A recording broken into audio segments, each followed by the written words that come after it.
পাহাড়ের গা বেয়ে বয়ে যাওয়া ঝর্ণা আমাদের শেখায় জীবন কখনো থেমে থাকে না।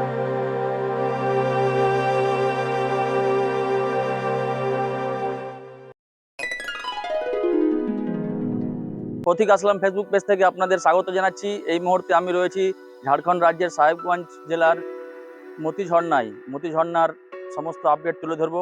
আপনারা দেখতে পাচ্ছেন এই যে সেই মতি ঝর্ণা, এই একটু গিয়েই মতি ঝর্ণা পাওয়া যাবে। এখানে আমরা যাব এবং সমস্ত আপডেট এখানকার তুলে ধরবো। ততক্ষণ আপনাদের সঙ্গে থাকুন। অরণ্যের দেশ ঝাড়খণ্ড হলো সমস্ত প্রকৃতিপ্রেমী ও বন্যপ্রাণী উৎসাহীদের জন্য একটি স্বপ্নের গন্তব্য। এটি একটি সুপরিচিত সত্য, কিন্তু আজকের আলোচনা ঝাড়খণ্ডের সাহেবগঞ্জের মতি ঝর্ণাকে নিয়ে। সেই জন্যই আজ হঠাৎ করে বেরিয়ে পড়লাম মতি ঝর্ণার উদ্দেশ্যে। ঘন্টা দুয়েক ট্রেন জার্নি করে পৌঁছে যাই মহারাজপুর স্টেশনে। সেখান থেকে 10 মিনিট অটোতে করে পৌঁছে যাই মতি ঝর্ণায়।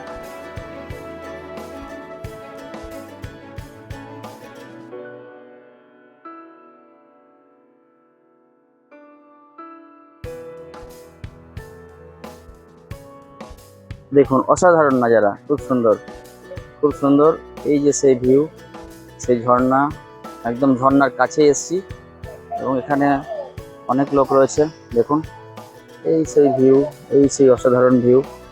এটার জন্য আমরা আজকে মতি ঝর্ণায় চলে এলাম এবং অনেক আশা ছিল যে এখানে যাব, দেখব কেমন জায়গাটা। খুব সুন্দর।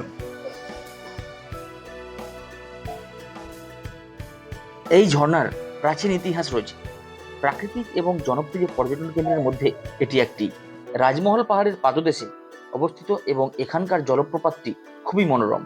ঝাড়খণ্ডের এবং পশ্চিম বাংলার বিভিন্ন প্রান্ত থেকে প্রচুর মানুষ এখানে ঘুরতে আসে।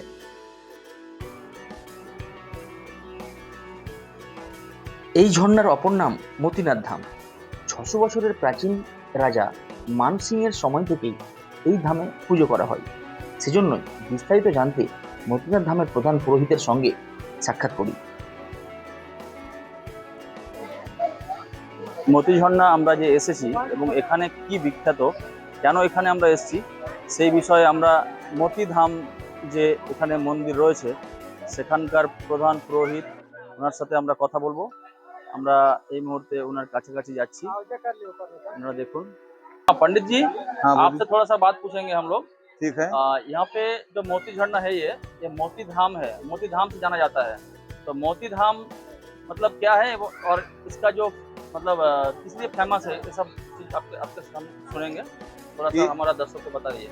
ये मोतीनाथ धाम एक प्राचीन काल द्वापर युग का मंदिर है। जी 1470 में राजा मान सिंह को ये बना हुआ मिला। जी। आज से लगभग 600 वर्ष पहले राजा मान सिंह को मिला। 600 वर्ष ये जगह यहाँ 600 বিরান वर्ष रहा। বিরান रहा মানে কোনো লোক আসতো না। होगा। হিন্দিতে বলে কোনো हाँ। লোক বিরান বলে, কেউ বিরান। এখানে আসতো না। बांग्ला में थोड़ा सा बोलिए तो अच्छा होगा। हाँ। हाँ। তারপরে 1470-এ মান সিং বানিয়ে চলে গেল। अच्छा अच्छा। শুধু জঙ্গল সাফা করে 4 বছরে চলে গেল। अच्छा আর মানসিং এখানে থাকলো না। তারপরে 600 বছর, মনে করেন 400 বছর এরকম চলে গেল। এই 200 বছর থেকেই লোক জানে, अच्छा अच्छा। লোক এখানে আসতো না। अच्छा अच्छा। এই আগে লোকাল মানুষ আসতো, দিনমান हाँ हाँ। একজন দুজন সকালে এসে পূজা করে চলে যেত। তারপরে আস্তে আস্তে লোকাল মানুষ, তারপরে লোকাল মানুষ আসা যাওয়া করতে করতে এখন অনেক লোক আসতে লাগেছে। আর এই জলের খাসিয়ত কথা আছে যে চান করতে গেলে বিনা সাবন শ্যাম্পুতে আপনি ফ্রেশ হয়ে যাবেন। আবার তারপরে এই জল খেতে গেলে তাড়াতাড়ি খিদা পাওয়া যাবে। খুব মানে অ্যাকচুয়ালি হ্যাঁ খুব ভালো আর কি। হ্যাঁ ঈশ্বরের কৃপা আছে, হ্যাঁ এটার জন্যই আর কি ভালো হ্যাঁ। সবকিছু আর কি। পুজো আরতি করে যেটা কামনা করবেন আপনার কামনা পূর্ণ হবে। বাড়িতে যেয়ে কর্মটা করতে হবে, কামনা না, সে নিশ্চয়ই তো পূর্ণ অবশ্যই। হবে। কর্ম না করলে তো হ্যাঁ ফল পাওয়া যায় না। হ্যাঁ। আপনার সঙ্গে কথা বলে খুব সুন্দর লাগলো। आपसे बात करके बहुत अच्छा लगा पंडित जी। नमस्ते।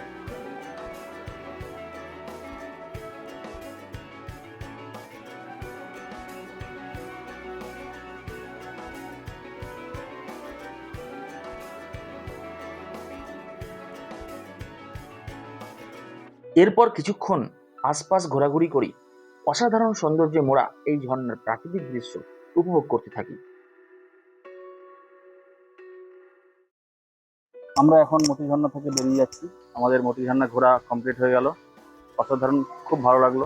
এখানকার পণ্ডিতের সঙ্গে কথা বললাম, মতিনাথ ধাম মন্দির যে রয়েছে সেখানকার কথা বললাম, এবং এখানকার যে সমস্ত জিনিসগুলো রয়েছে সেখানকার সম্পর্কেও তথ্য নিলাম, এবং আমরা এখান থেকে এই মুহূর্তে রওনা দেব।